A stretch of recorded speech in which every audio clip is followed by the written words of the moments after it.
까지의 말씀이 되겠습니다. 구약 성경 제가 가진 성경으로는 112페이지입니다. 출애굽기 20장 4절부터 6절까지의 말씀입니다.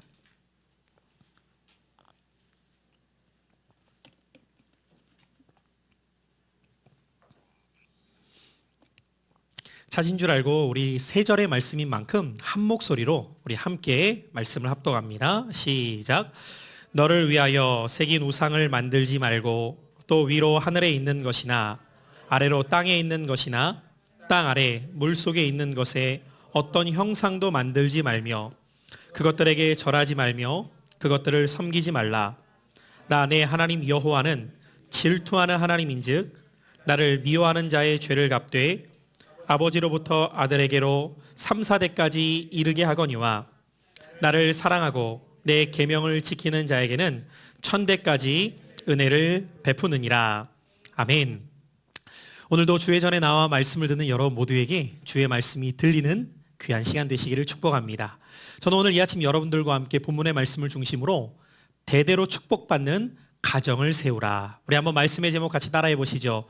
대대로 축복받는 가정을 세웁시다. 5월의 가정의 달을 맞이하면서 저는 계속해서 5월의 가정에 대한 말씀을 여러분들과 함께 살펴가고 있습니다. 이번 코로나19로 인하여서 현대사회에 가정의 역할이 점점 축소되었지만 우리는 가정이 얼마나 중요한가를 다시금 깨닫는 시간들을 보내고 있죠.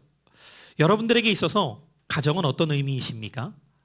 그리고 여러분들은 가족과 함께 보내는 시간이 일주일을 기준으로 한다면 얼마나 되신다고 생각하세요? 제가 오늘 먼저 여러분들과 영상 하나를 보면서 말씀을 이어가려고 할 텐데요. 우리 준비된 영상을 잠시 보도록 하겠습니다.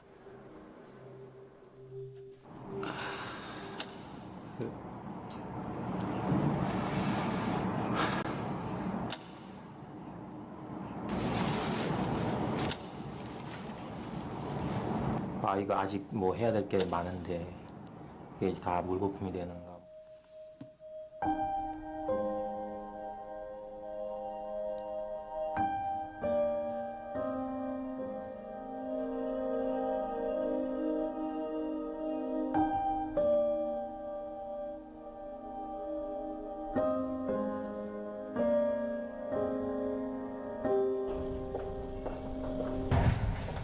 요즘 많이 아프시죠? 검사 결과가 좀 나왔는데 생각보다는 조금 좋지 않게 나왔습니다. 좀 이런 말씀 드리기 좀 뭐하지만 이런 상태면 한 9개월 정도 나오실 것 같습니다. 뭐가요? 뭐가 잘못 나오는데요? 6개월 정도밖에 남지 않았습니다. 네? 뭐가요? 결과서를 좀 드릴 테니까 차근차근 보고 계시면 제가 다 갔다 와서 다시 자세히 설명을 드리겠습니다.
이게 실제로 나한테 남은 게 정말 이 기간이 맞구나.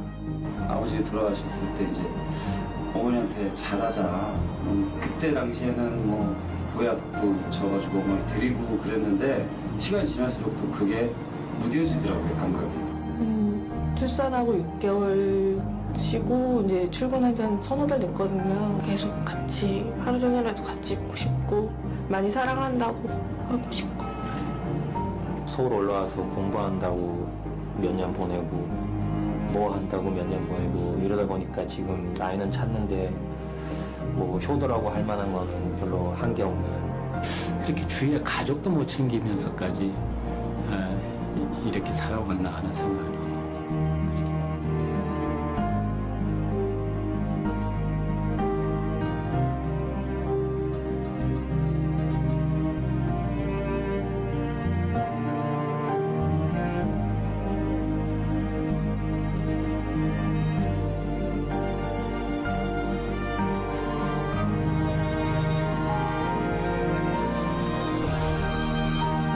그래도 그렇게 남편한테 잘해야 되겠다는 생각이 드네요. 경숙이와 함께 아프지 않게 오순도순 행복하게 잘 살아갔으면. 규민아, 엄마가 앞으로도 많이 사랑할 테니까 우리 행복하게 오래오래 잘 살자. 지금까지 한 번도 어머니 앞에서 못 해봤다고 하시는데 어머니 정말 사랑합니다. 최대한 자주 찾아뵙도록 노력할게요. 엄마 아빠 사랑합니다.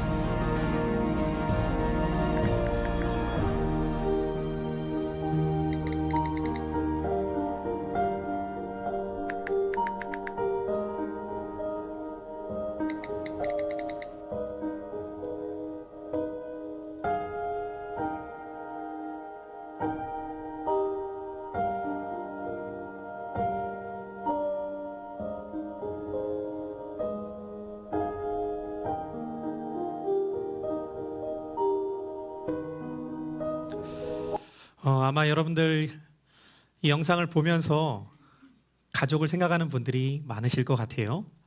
나는 과연 얼마나 우리 가족들과 함께 시간을 보내고 있나.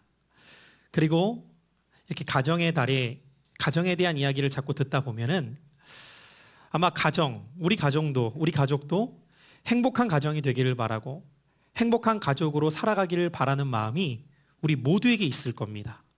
그럼에도 불구하고 현대 사회 가운데에 우리 가정은 정말 행복해요. 우리 가족들은 정말 가깝게 잘 지내요. 라고 말하는 사람들을 만나기가 점점 힘들어져만 가고 있죠. 오늘 말씀을 준비하면서 몇 가지 자료들을 찾아보니까 작년 한 해였죠. 2019년 한 해만 하더라도 대한민국 사회 가운데에 가정의 해체, 위기를 겪었던 가정들, 그것을 단적으로 보여주는 예가 이혼율이겠죠. 통계를 봤더니 2019년 한 해 동안에 대한민국 사회는 11만 8천 건의 이혼이 있었다고 합니다.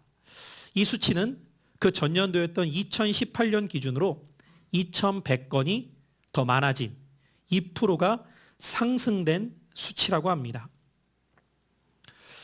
아마 처음부터 가정을 이루고 가정을 세워나가는 것을 꿈꿀 때에 우리 가정은 이렇게 찢어질 거야. 우리 가정은 이렇게 해체가 될 거야. 라는 생각을 갖고 가정을 세우는 사람들은 없을 거예요. 그런데 왜 이렇게 많은 가정들이 아픔을 겪고 있고 해체와 상처를 경험하고 있는 것일까요? 그것은 제가 오늘 여러분들 주보의 목회 칼럼에도 기록했던 것처럼 가정은 저절로 행복해지는 곳이 아니기 때문이에요. 내가 행복한 가정을 바란다고 해서 행복한 가정이 될 수 있는 것은 아니라는 것이죠. 그것을 저는 마치 화초에 비유해서도 글을 써 내려갔던 것처럼 여러분 꽃이 어때요? 볼 때는 너무 아름답죠. 그래서 우리는 이런 생각을 해요. 지나가면서 아름다운 꽃을 보면서 와 저런 아름다운 꽃 우리 집에서도 키우고 싶다 이런 생각을 여러분들 할 때가 종종 있을 거예요. 요즘에 저희 가정도 이 화초에 대한 관심을 조금씩 갖게 되면서 집에서 작은 화분들을 좀 가져다 놓고 키우고 있는데 여러분 무엇이든 그런 것처럼 보는 것과 관리하는 것은 같지 않아요. 보는 것은 쉬울 수 있죠. 그런데 그것을 아름답게 꾸미고 가꾸기 위해서는 결코 저절로 되지 않아요. 때에 맞춰서 물도 줘야 되고요. 관리도 잘 해주게 될 때 그것을 유지하고 지켜나갈 수 있는 것이죠. 저는 강아지를 참 어렸을 때부터 키우고 싶었거든요. 근데 그 상상을 군대 갔다 온 다음에 접었어요. 제가 군대에서 군종병이 된 다음에 강아지를 3마리를 키워보면서 아 보는 것과 관리하는 것이 이렇게 다르구나. 개밥 챙겨주는 것이 이렇게 고통스러운 일이구나 한 1년 반을 해보면서 야, 이게 보통 일이 아니라는 것을 그때 제가 경험해 보면서 그냥 강아지를 좋아하는 것과 강아지를 잘 키우고 관리하는 것이 이렇게 다르다는 것을 동물 하나를 키워보면서도 느껴본 것이죠. 오늘날 많은 가정들이 그래요. 다른 가정을 보면서는 다 행복해 보여요. 근데 왜 우리 가정만큼은 이렇게 행복하지 못할까 생각하는 사람들이 많습니다. 왜 그럴까요? 저절로 행복한 가정이 만들어지는 것은 아니기 때문이죠. 그렇다면 오늘 이 아침 여러분들의 가정은 어떤 모습으로 지내고 계십니까?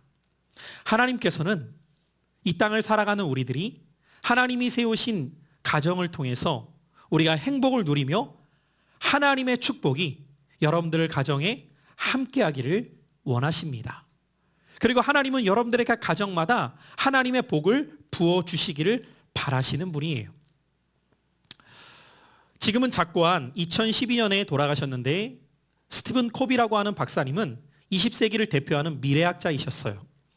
이분이 쓴 아주 유명한 스테디셀러가 있죠. 성공하는 사람들의 7가지 습관. 아마 여기 계신 분들 가운데에도 읽어온 분들이 계실 텐데 이분의 또 다른 굉장히 유명한 책이 있는데 모르는 분들이 꽤 많습니다. 그 책이 무엇이냐면 성공하는 가족들의 7가지 습관이라는 책이에요. 아마 이 책은 읽어보지 않으신 분들이 많으실 겁니다. 그분은 이 책에서 서문에 이렇게 이야기를 합니다. 내 일생에서 이 책을 집필하는 것만큼 정열을 쏟았던 일은 없었습니다. 여러분이 그러하듯 나 역시 누구보다도 내 가족을 사랑하기 때문입니다. 만일 우리가 사회의 다른 모든 분야에서 최선을 다하면서 가족을 등한시한다면 그것은 가라앉고 있는 타이타닉호의 갑판 의자를 가지런히 정돈하는 것과 마찬가지가 될 것입니다. 무슨 말입니까, 여러분들? 다른 모든 분야에서 성공을 이루어냈다 할지라도 가정이 무너져 버리면 그것은 침몰하는 배 위를 정리하고 있는 것과 같다는 거예요. 그만큼 우리의 삶을 지탱하는 힘은 가정에서부터 비롯된다고 해도 과언이 아니라는 것이죠. 동양 사상 가운데에서 그래서 무슨 이야기를 우리는 종종 들었습니까? 가화만사성. 가정이 화목해야 만사가 이루어진다. 평안할 수 있다라는 의미이죠. 오늘 우리가 함께 읽었던 하나님의 말씀에도 보면 하나님께서는 가정에 대한 축복을 우리들에게 말씀해주고 계시는 것을 발견하게 됩니다.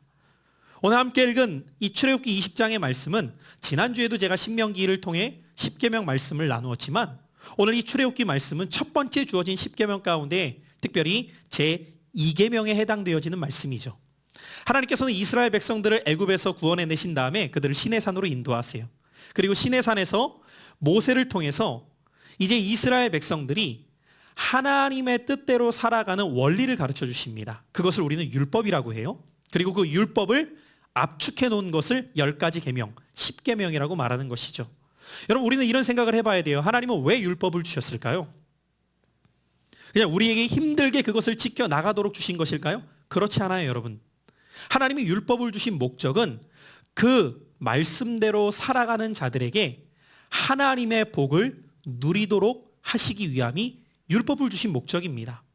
그러니까 여러분들, 우리가 지키지 못해서 힘들 뿐이지 하나님께서 본래 그것을 주신 목적은 어떻게 너희들이 살아가야 복받는 삶을 살아갈 수 있는지를 가르쳐 주신 것이 율법인 것이죠.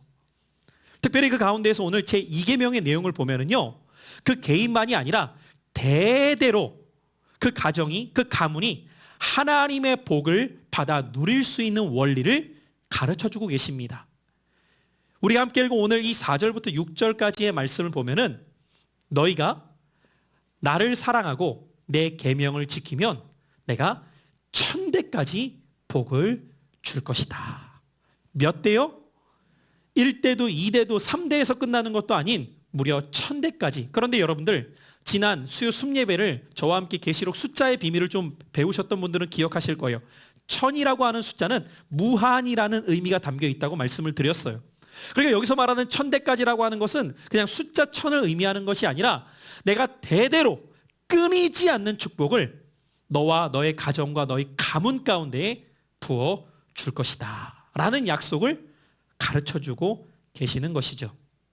그래서 여러분들 이 말씀을 주신 목적은 분명해요. 하나님의 백성들이 하나님의 말씀대로 살아감으로 그와 그 가정과 그 가문이 대대로 하나님의 복을 받아 누릴 수 있도록 이 말씀을 주셨다는 것이죠.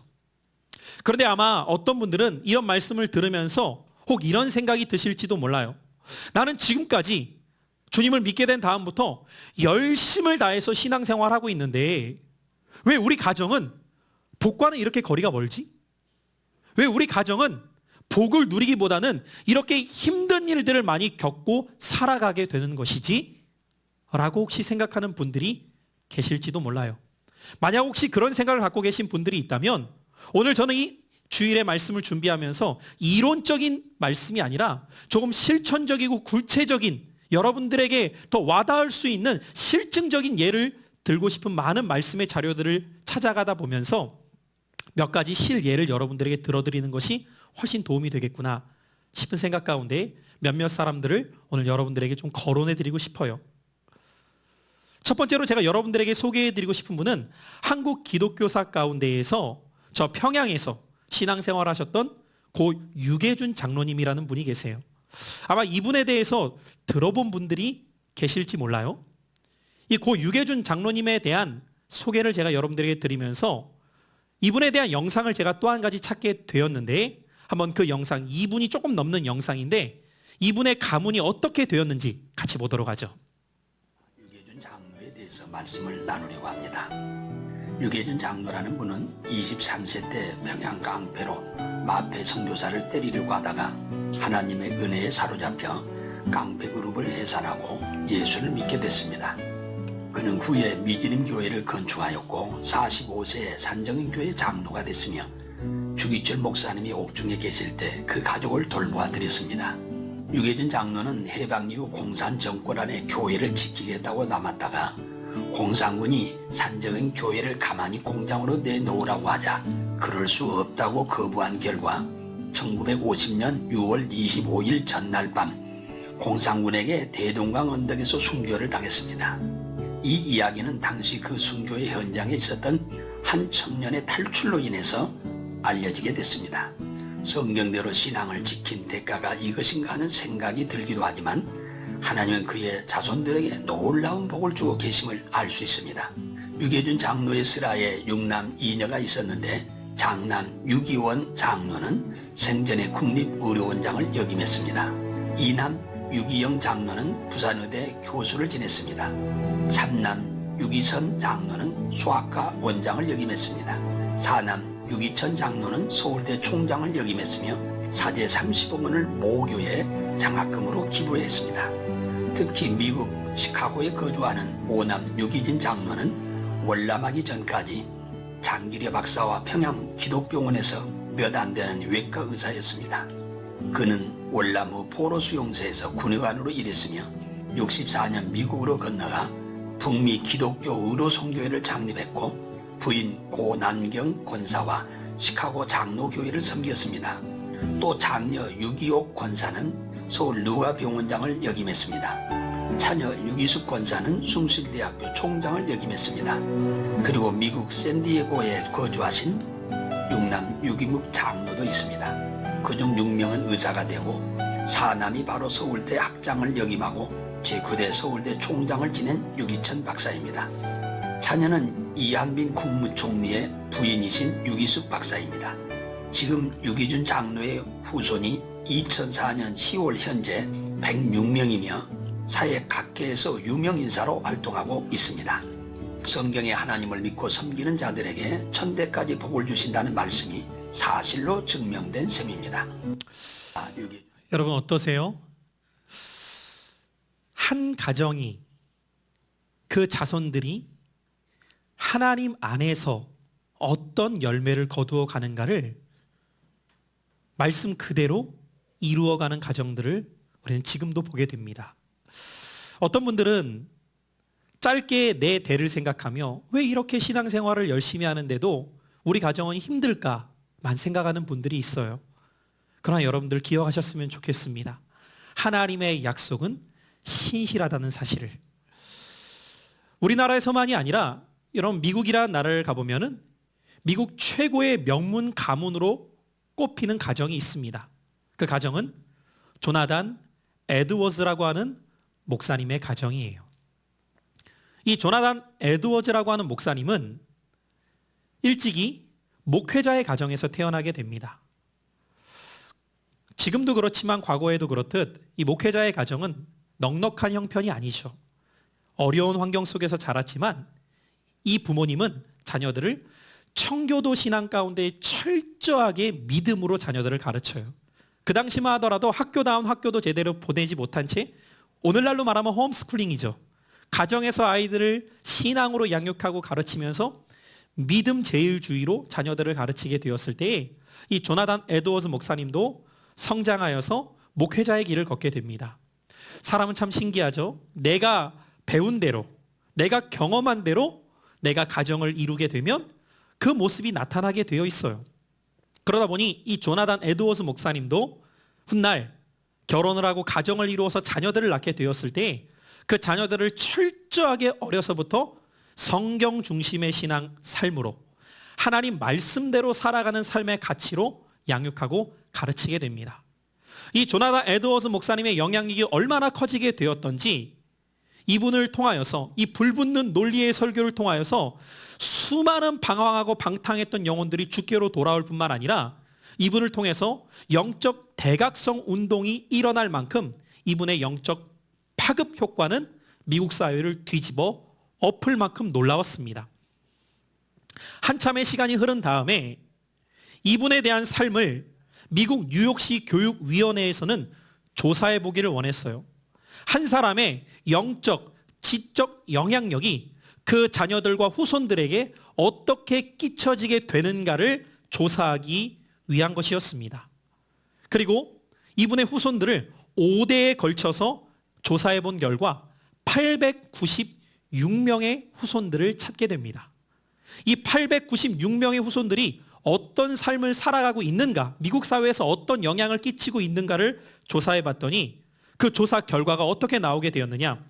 미국 부통령이 1명, 미국 상원 의원은 4명, 대학 총장이 12명, 대학 교수가 65명, 의사가 60명, 목사가 100명, 장교 군인이 75명, 저술가가 85명, 법조인으로 활동하는 자가 130명, 공무원이 80명이 배출이 되었다고 합니다. 하나같이 미국 사회에 선한 영향력을 끼치는 사람들로 살아가고 있게 되었다는 거예요. 그러면서 이 조사위원회가 그러면 동시대를 살았던 또 다른 가문을 한번 조사해보자 라고 해서 거론된 인물이 마커스 슐츠라고 하는 사람이었습니다. 그의 5대에 걸친 후손들을 조사해봤더니 1062명의 후손이 찾아지게 되었는데 이들의 삶을 조사해봤더니 어떤 결과가 나오게 되었냐면 전과자가 96명, 알코올 중독자가 58명, 창녀가 65명, 빈민가에서 평생을 거지로 살아가는 자들이 286명, 평생 막노동으로 힘겹게 연명한 사람들이 460명이 나왔다고 합니다. 참고로 미국 정부는 이 마커스 슐츠 후손들에 의해서 미국 국가 보조금이 자그마치 1억 5천만 달러가 지출된 만큼 사회에 부담을 주고 해를 끼친 자손들이 많았다는 조사 결과가 나오게 되었다는 거예요. 그럼 도대체 이 두 가문의 이런 큰 차이를 만들어낸 것이 무엇인가라고 했을 때 그들이 발견한 원리는 다름 아닌 성경이었다는 거예요. 조나단 에드워즈 목사님의 가문은 대대로 하나님의 말씀을 가장 중요하게 여기며 말씀대로 살아가고자 하는 가문을 세우게 되었던 반면 마커스 슐츠 가문은 수많은 문제를 일으키게 된 원인을 하나님의 말씀과는 무관하게 살아갔던 삶이었기 때문이다 라고 이 조사위원회는 결과를 맺게 되었다는 거예요. 조나단 에드워즈 부부가 살았던 매사추세츠의 어느 조그만 동네의 통나무집에 가면 다음과 같은 글귀가 기록되어 있다고 합니다. 이 집은 조그만합니다. 그러나 이 집은 위대한 집입니다. 이 집은 작습니다. 그러나 이 집의 후손들에 의해서 오늘의 미국이 이렇게 세계적인 나라로 일어서게 되었습니다. 이 작은 통나무집의 가문이 미국 역사상 가장 빛나는 가문, 가장 위대한 가문 에드워즈 조나단과 사라의 가문입니다. 8대에 걸쳐 200년 동안 수없이 많은 훌륭한 사람들이 이 가문을 통해서 나왔습니다. 라고 적혀 있다고 합니다. 사랑하는 성도 여러분들, 오늘 이 아침 저는 바라기는 오늘 이 말씀을 듣는 사랑하는 여러분들의 가정도 유계준 장로님의 가정처럼 조나단 에드워즈 목사님의 가문처럼 대대로 하나님의 축복을 받아 누리는 가정과 가문 될 수 있기를 예수 그리스도의 이름으로 축복합니다. 아마 우리는 이런 말씀을 들을 때에 단지 부러워만 하는 것이 아니라 우리의 가문도 그런 가문이 되기를 바라는 마음들이 계실 줄 알아요. 그렇다면 오늘 우리는 어떻게 우리 가문도 우리 가정도 대대로 축복받는 하나님의 복을 누리는 가정과 가문으로 세워갈 수 있을까요? 저는 오늘 세 가지의 원리를 여러분들과 함께 나누게 될 때에 이 말씀이 지나가는 말씀으로 끝나는 것이 아니라 정말 오늘 결단을 통하여서 나와 내 집도 하나님의 축복을 대대로 받아 누리는 이 약속을 붙잡고 실천하는 가정을 세워나가기를 꿈꾸게 되시기를 바라요. 첫 번째 원리입니다. 같이 한번 따라해 보시겠습니다. 가정의 기초를 하나님 경외로 세워나갑시다. 여러분, 무엇이든 기초가 중요하죠. 그런데 여러분들 대대로 하나님의 축복을 받아 누리는 가정을 세우기를 원하신다면 여러분들의 가정의 기초를 하나님 경외로 세워나가는 가정 되시기를 축복합니다.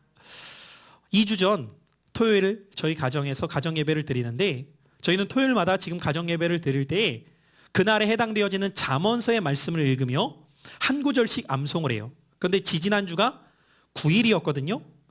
9일 토요일 날 10절의 말씀을 우리 자녀들과 함께 암송을 했어요. 여호와를 경외하는 것이 지혜의 근본이요 거룩하신 자를 아는 것이 명철이니라. 이 말씀을 함께 암송하면서 말씀을 전하는데 말씀을 전한 다음에 암송을 시키는 시간 가운데 저희 셋째가 이렇게 묻는 거예요. 아빠, 경외가 뭐예요? 이렇게 물어요. 그래서 어떻게 6살의 눈높이로 이걸 설명을 해줘야 되나 라고 하다가 제가 이렇게 설명을 해줬어요. 허나 경외라고 하는 것은 하나님을 두려워한다는 것인데 그걸 쉽게 말하면은 너가 뭘 하든지 간에 하나님이 너를 보고 계신다는 걸 기억하는 거야. 하나님이 늘 너를 보고 계시면 하나님 앞에 어떻게 행동해야 될까? 올바르게 행동해야지. 여러분, 우리도 그렇잖아요? 내가 무엇을 행동할 때 어린 3살짜리 아이만 나를 빤히 지켜봐도 함부로 행동하지 못하는 일들이 있어요. 그 어린애가 뭘 안다고. 그런데 그 조그만 아이 하나만 나를 지켜봐도, 예를 들어서 오늘 앞으로 막 돌아다녔던 라일이 하나만 나를 이렇게 뻔하게 지켜봐도 내가 함부로 할 수 없는 일이 있단 말이에요. 1살짜리만 지켜봐도 막 욕을 할 수 있겠어요? 1살짜리가 지켜봐도 막 함부로 침을 뱉을 수 있겠어요? 지난번엔 제가 길을 지나가다가 목에 뭐가 가래가 껴갖고 너무 답답한 나머지 한쪽에다가 침을 뱉으니까 저희 둘째가 왜 침 뱉어요? 그러니까 함부로 침도 못 뱉겠더라고요. 어린아이 하나만 지켜봐도 그게 쉽지 않잖아요. 그런데 하나님이 나를 정말 24시간 365일 지켜보고 계신다면 내가 그 앞에서 어떻게 행동해야 될까? 함부로 행동하지 못할 거 아니에요? 그게 경외야 라고 6살의 눈높이로 설명을 했어요. 자, 그렇다면 여러분들은 좀 더 수준이 높으시니까 경외가 뭘까요? 우리의 가정의 기초를 하나님 경외로 세워나간다고 하는데 여러분들은 경외하면 어떤 의미를 생각하십니까? 성경에 보면 창세기 22장 12절에 하나님께서 아브라함을 향해서 이렇게 말씀하고 계세요. 우리 같이 한번 말씀을 읽어보죠. 시작. 사자가 이르시되 그 아이에게 내 손을 대지 말라. 그에게 아무 일도 하지 말라. 내가 내 아들 내 독자까지도 내게 아끼지 아니하였으니 내가 이제야 내가 하나님을 경외하는 줄을 아노라. 저럼 여러분, 지금 이 말씀이 어떤 상황 가운데 주어진 것이죠? 하나님께서 아브라함에게 이렇게 명하시죠. 너의 독자 이삭을 내게 모리아산으로 와서 바쳐라. 여러분, 100세에 낳은 아들이에요. 눈에 넣어도 아프지 않는다는 말이 있을 만큼 소중한 아들을 하나님께서 주셨는데 그 아들 다시 바치라는 거예요. 그런데 여러분들, 성경에 보니까 거기에 대한 아브라함의 무슨 심적 고통이나 그 심경에 대한 이야기를 기록하는 것이 아니라 아브라함이 그 말씀을 듣고 다음날 일찍이 아들을 데리고 모리아산으로 출발하는 이야기가 기록돼요. 그 길은 옆 옆동네가 아니라 자그마치 사흘길이나 걸어가야 되는 길이었어요. 여러분, 사흘이라고 하는 시간을 왜 성경은 기록하고 있을까요? 사흘 정도의 시간은 사람이 얼마든지 이성적으로 충분히 생각해 볼 만한 시간이고, 그 시간들 속에서 심경의 변화가 나타날 만한 시간인데, 아브라함은 줄곧 흔들리지 않은 채 하나님의 명령을 따라 모리아산으로 갔어요. 그리고 그곳에서 정말 자녀를 묶어서 죽이기까지 하려고 했던 사람입니다. 그 모습을 하나님이 지켜보시고 뭐라고 말합니까? 내가 이제야 너가 나를 경외하는 줄 내가 아노라 라고 말씀하고 계셨다는 거예요. 여러분, 이것을 통해서 우리는 경외라는 의미가 무엇인가를 깨달아야 돼요. 경외는 무엇일까요? 같이 한번 따라해 보시죠. 경외란 하나님이 내 인생의 최우선입니다. 하나님 제일주의의 신앙, 이것을 성경은 경외라고 가르쳐주고 있더라는 것이죠. 여러분, 그렇다면 오늘 여러분들의 가정의 기초를 하나님 경외로 세워라 라는 의미는 어떤 의미가 되는 것일까요?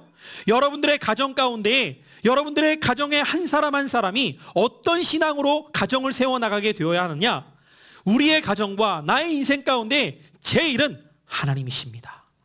여러분, 이 신앙의 기초를 여러분들 가정 가운데 세우신다면 여러분들의 가정이 대대로 하나님의 복받는 가정이 될 수 있다는 것입니다. 그런데 여러분들, 이것은 가르친다고 되는 것이 아니에요. 삶으로 보여주지 않으면 절대로 알 수 없는 영역입니다. 보세요, 여러분들.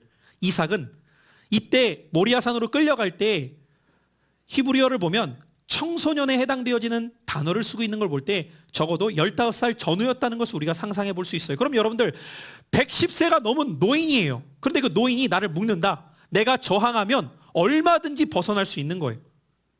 근데 이삭은 지금 이 상황을 이해하지 못하지만 아버지가 뭔가를 행해요. 그리고 자기를 제물로 드려요. 여러분, 이걸 다 지켜본 거예요. 그럼 어떤 마음이 들까요? 믿을 놈 하나 없네. 아빠 믿다간 죽게 생겼네. 이런 생각이 들 수도 있을 텐데, 이삭은 이 사건을 통해서 뭘 깨달았을까요? 우리 아버지는 정말 하나님 제일주의의 삶을 살아가는구나를 들어서 하는 것이 아니라 경험을 통해 알게 된 거예요. 남은 인생을 살아가면서도 우리 아버지는 이런 분이구나. 그 이후에 이삭은 아버지와 함께 60년가량의 시간을 보냅니다. 아브라함이 175세에 하나님의 부름을 받았기 때문에 이삭의 나이로 따지자면 75살까지 아버지와 함께 살았다는 이야기가 되는 거예요. 그동안 이삭은 뭘 봤을까요? 아버지의 신앙을 직접 본 거예요. 그러니까 자연스럽게 그도 어떤 삶을 살아가게 될까요? 하나님 제일주의의 삶을 보고 배웠기 때문에 나타나는 거죠. 마치 유계진 장로님의 후손들이 아버지가 어떻게 돌아가셨는가를 기억하며 그 시간을 본받기 위해서 노력했던 것처럼, 조나단 에드워즈의 후손들이 아버지의 신앙을 닮아가기 위해 살아갔던 것처럼, 오늘 아브라함의 아들이었던 이삭도, 그리고 이삭의 후손들도 그것을 본받아가려고 하지 않았겠어요? 여러분, 오늘 한국교회는 이제 신앙의 1세대를 지나 2세대, 3세대, 많게는 4세대까지 나오고 있는 시대를 우리는 살아가고 있습니다. 그런데 여러분들, 우리가 물어야 될 것은 무엇이냐? 내가 그들에게 말로써 가르친 신앙인지 삶으로 보여준 신앙인지를 돌아볼 때가 되었다는 것이죠. 사람의 말이 그의 인생을 변화시킬 수 없어요. 그의 삶이 그를 변화시키는 거예요. 저는 이 말씀을 준비하면서도 소천하신 저희 아버지를 회상해 보게 돼요. 저희 자녀들도 요즘에 자꾸만 이제 조금씩 커가니까 입에 달고 사는 말이 뭐냐면 사주세요예요. 보는 것마다 그렇게 사주세요, 사주세요. 그때마다 제가 피했던 방법이 뭐냐면 생일날 사줄게, 이거였거든요. 그러니까 이제는 어떻게 말을 하냐? 아빠, 내 생일날 이거 사주세요. 내 생일날 뭐 사주세요. 그대로 사줬다가는 집을 팔아야 될 판이에요. 뭐 집도 없지만 뭐 그냥 보기만 하면 사달라는 말이 입에 붙어 있어요. 저도 어린 시절 생각해 보니까 아이들은 다 그렇잖아요. 뭐 사고 싶은 게 그렇게 많아요. 그때마다 저희 부모님이 항상 그렇게 저희들에게 말했거든요. 네 친아버지에게 사달래. 우리의 친아버지는 어디 있을까? 정체성에 혼란이 올 때가 많았어요.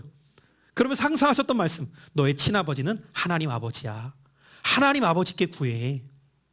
여러분, 그런데요, 그렇게 제가 보고 경험해 왔던 시간들이 어느 순간 저에게도 이제 찾아온 거예요. 요즘에 제가 제 자녀들에게 그러거든요. 필요한 거 있으면 하나님 아버지께 구해. 네 친아버지한테 기도하면 필요하면 하나님 아버지가 주실 거고, 지금 안 필요하면 때 되면 주실 거야. 여러분, 신앙은 말로 가르쳐서 되는 것이 아닙니다. 내가 삶으로 보일 때에 그것이 젖어 들어가기 시작해요. 오늘 그렇다면 이 아침 말씀을 듣는 여러분들 신앙을 돌아보세요. 나의 신앙은 과연 어떤 기초 가운데에 서 있는가? 여러분, 그가 정말 하나님 제일주의로 살아가고 있는 것은 말로써 아는 것이 아닙니다. 그의 삶의 모습을 통해 드러나게 되어 있어요. 여러분, 정말 하나님 제일주의로 살아가는 사람은요, 한 주의 시작을 먼저 하나님께 드리게 되어 있죠. 그것이 무엇입니까? 주일이에요. 여러분, 주일을 성수해야 된다, 안 해야 된다 이런 말을 할 필요 자체가 없는 것은 하나님 제일주의로, 하나님 경외의 신앙으로 살아가는 사람이 주일을 범할 수 있겠습니까?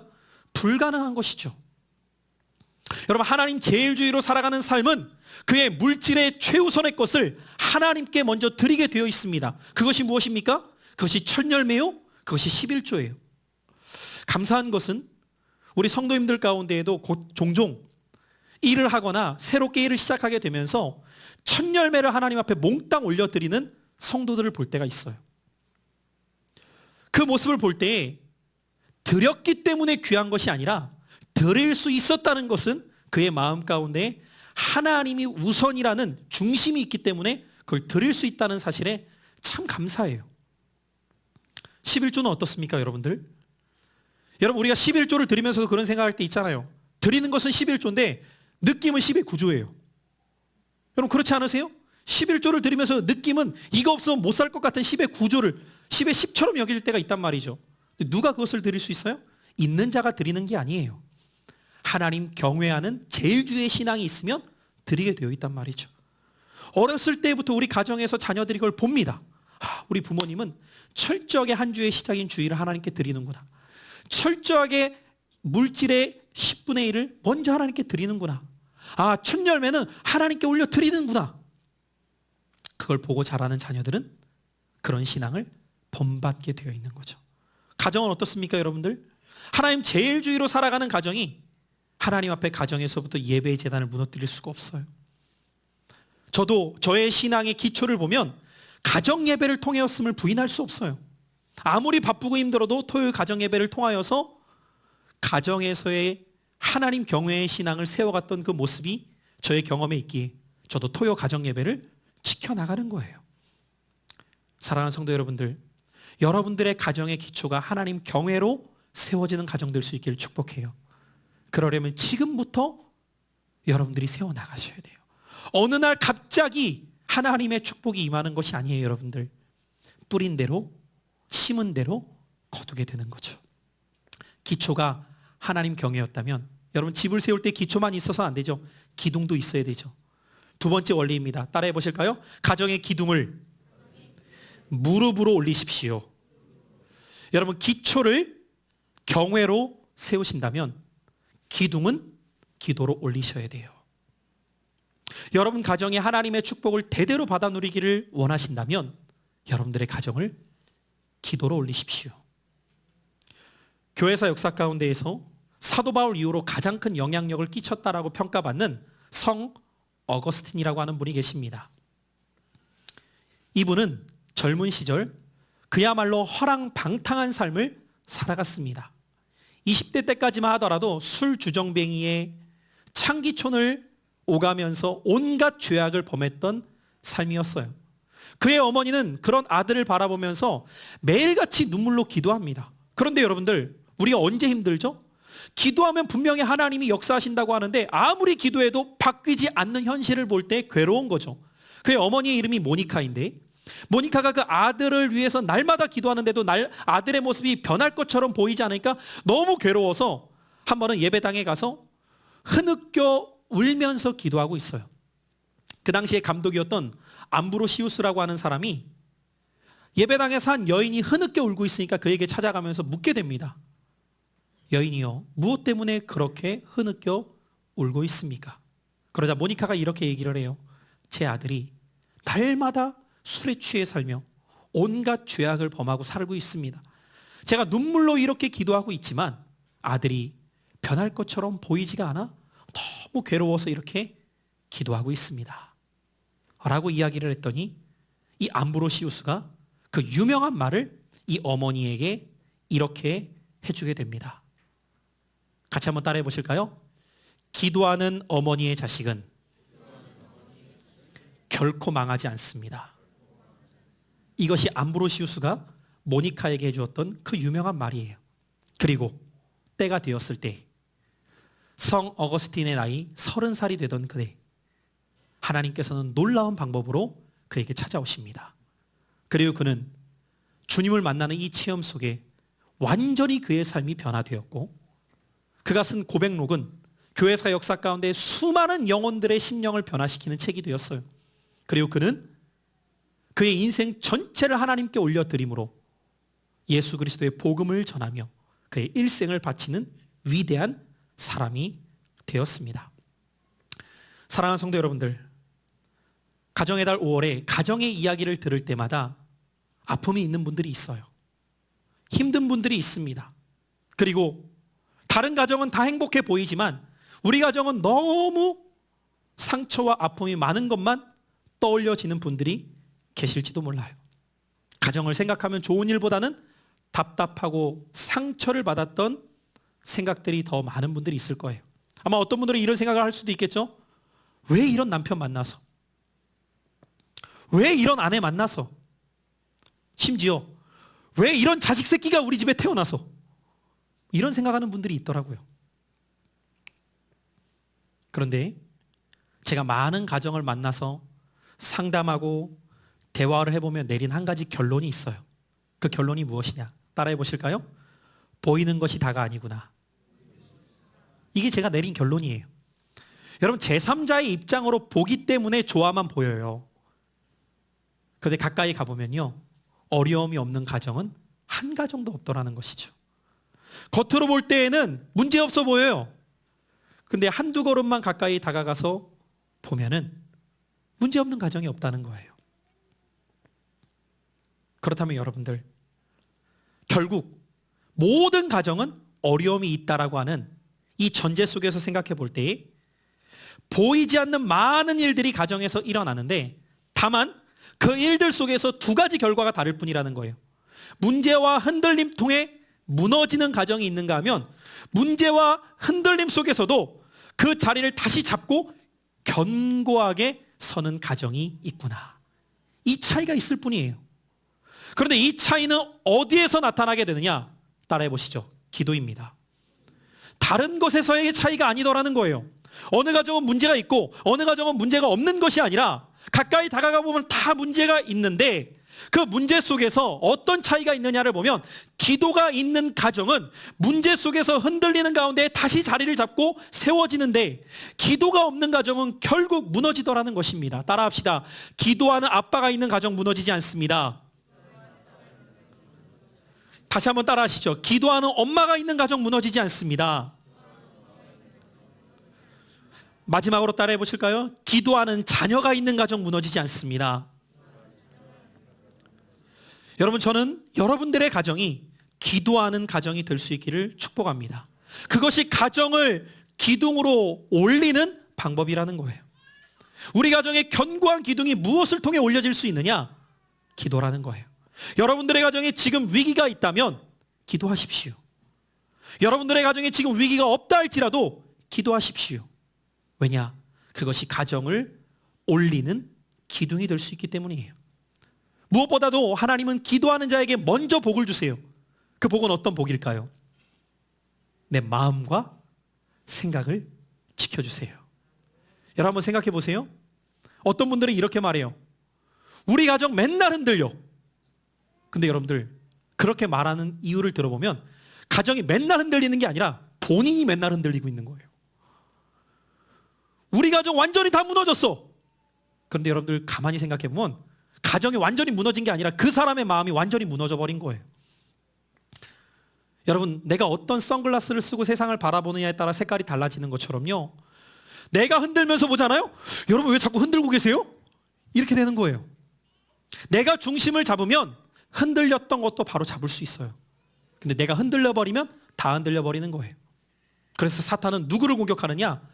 나를 공격하는 거라고요. 내가 바로 잡히면 다른 것도 바로 잡을 수 있어요. 근데 어떻게 할 때 그것이 가능하냐? 기도할 때예요. 여러분들의 가정 기둥을 올려 가셔야 돼요. 그 기둥이 무엇이라고요? 기도예요. 여러분들의 가정 기도로 기둥 세우셔서 대대로 하나님의 축복을 받아 누리게 되시길 축복해요. 마지막 세 번째, 여러분들 기초가 있어요. 그리고 기둥을 세웠어요. 그 마지막 끝으로 해야 될 게 뭐예요? 지붕 덮어야죠. 그 지붕이 무엇일까요? 세 번째 원리입니다. 따라해 보시겠습니다. 가정의 지붕을 신앙의 좋은 습관으로 덮으십시오. 여러분, 기초도 중요해요. 기둥도 중요해요. 근데 마무리가 중요해요. 그것이 지붕이에요. 그 지붕은 무엇으로 덮어야 되느냐? 신앙의 좋은 습관을 만들어 가셔야 돼요. 여러분, 대대로 하나님의 복을 받는 가정들을 보면은요, 그 안에 보이지 않지만 흘러가고 있는 거룩한 신앙의 습관들이 있었던 것을 발견하게 돼요. 여러분, 세상에도요, 정치 명문가를 보십시오. 경제 명문가를 보세요. 요리 명문가를 보세요. 그들 안에 흘러가고 있는 다른 사람들에게 공개되지 않은 습관들이 있어요. 그 습관들을 그들은 절대로 놓치지 않습니다. 특별히 여러분들 미국의 또 유럽의 명문가들을 보면은요, 그들 안에 있는 공통된 습관이 무엇이냐면 독서의 습관이 하나같이 다 있어요. 어렸을 때부터 그런 좋은 습관을 만들어주기 위해서 엄청난 힘을 쏟습니다. 여러분, 지금 전 세계에서 제일 부자인 사람을 보통 빌 게이츠라고 말하죠. 근데 한 세기 전만 해도 지금 이 시대로 환산하면 빌 게이츠보다 더 부자였던 사람이 있는데 그의 이름은 록펠러라고 하는 사람입니다. 아마 신앙생활하는 분들은 이 이름을 한 번쯤은 다 들어보셨을 거예요. 이분은 평생을 놀라운 물질의 부유함을 누렸는데 그의 어린 시절은 정말 찢어지게 가난하다는 말이 어울릴 만큼 힘겨운 삶을 살아갔는데 그의 인생에 기둥을 심어주고 그의 인생에 지붕을 덮어줬던 사람은 다름 아닌 그의 어머니였어요. 그의 어머니는 돌아가실 때 록펠러에게 유일한 유산이 낡은 성경책 한 권을 쥐어주면서 평생을 이 말씀을 소중하게 여기며 살아가라고 가르쳐주고 소천하게 됩니다. 그런데 그의 어머니가 록펠러에게 전해줬던 10가지 신앙의 자세가 있었어요. 그것이 록펠러의 신앙 가운데에 평생의 선한 영향력의 습관이 됩니다. 그 10가지가 무엇인지를 제가 잠시 한번 읽어드리겠습니다. 첫째, 하나님을 친아버지로 섬겨라. 둘째, 목사님을 하나님 다음으로 섬겨라. 셋째, 오른쪽 주머니에는 항상 11조를 준비해라. 넷째, 누구도 원수로 만들지 말라. 다섯째, 예배를 드릴 때는 항상 맨 앞자리에 앉아라. 여섯째, 아침에는 항상 그날의 목표를 세우고 기도 드려라. 일곱째, 잠들기 전에는 항상 하루를 반성하고 기도 드려라. 여덟째, 남을 도울 수 있을 만큼 힘껏 도와라. 아홉째, 주일 예배는 본 교회에 가서 드려라. 열 번째, 아침에는 가장 먼저 하나님의 말씀을 읽어라. 오석종 성도님 복을 시작하신 거예요. 오늘 간증에서도 고백하셨던 것처럼. 여러분 보세요. 한 사람의 인생에 지대한 영향을 주는 것은 거룩한 습관입니다. 오늘 여러분들의 삶 가운데에서 어떤 습관을 빚어가느냐가 여러분들의 인생을 바꾸게 되는데 제임스 클리어라는 사람이 쓴 아주 작은 습관의 힘이라고 하는 책이 있어요.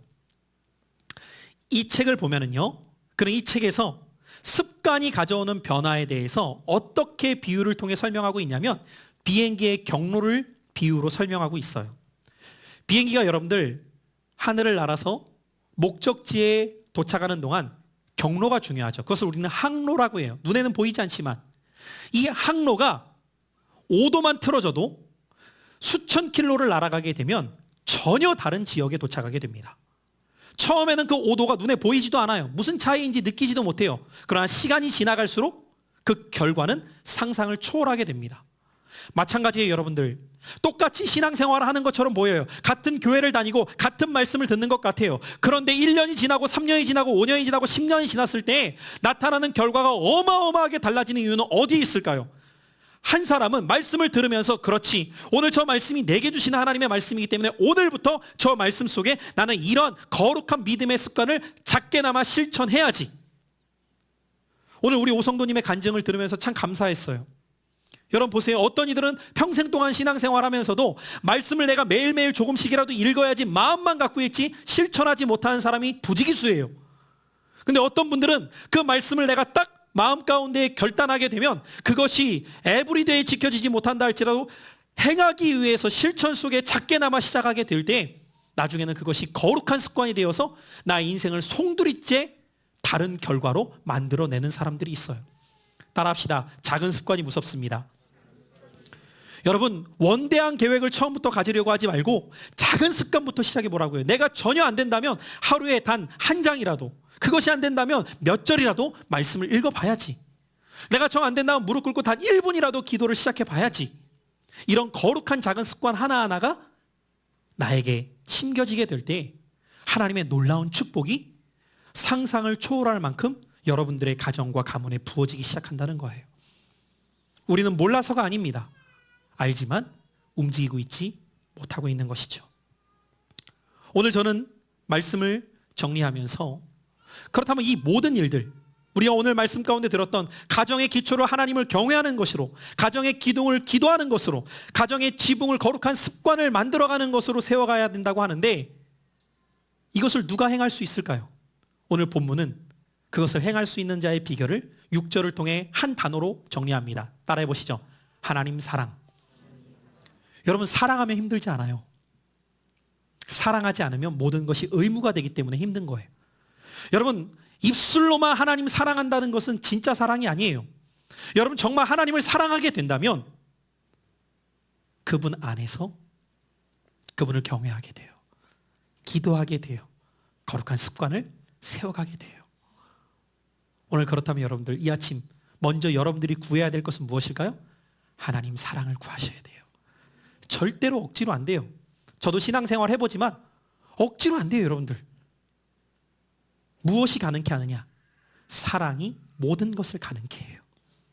그때 그 계명을 지키기 시작하고 그 말씀대로 순종하는 자에게 하나님은 1000대까지 복을 주신다 하십니다. 오늘 이 말씀 여러분 모두에게 주의 음성이 되셔서 여러분들의 가정의 기초를 하나님 경외로, 여러분들의 가정의 기둥을 기도로, 여러분 가정의 지붕을 거룩한 습관을 세워가는 일에 힘쓰심으로 신광의 재단에서 신앙생활하는 가정마다 믿음의 명가로서 하나님의 축복을 대대로 받아들이시기를 예수 그리스도의 이름으로 축원합니다.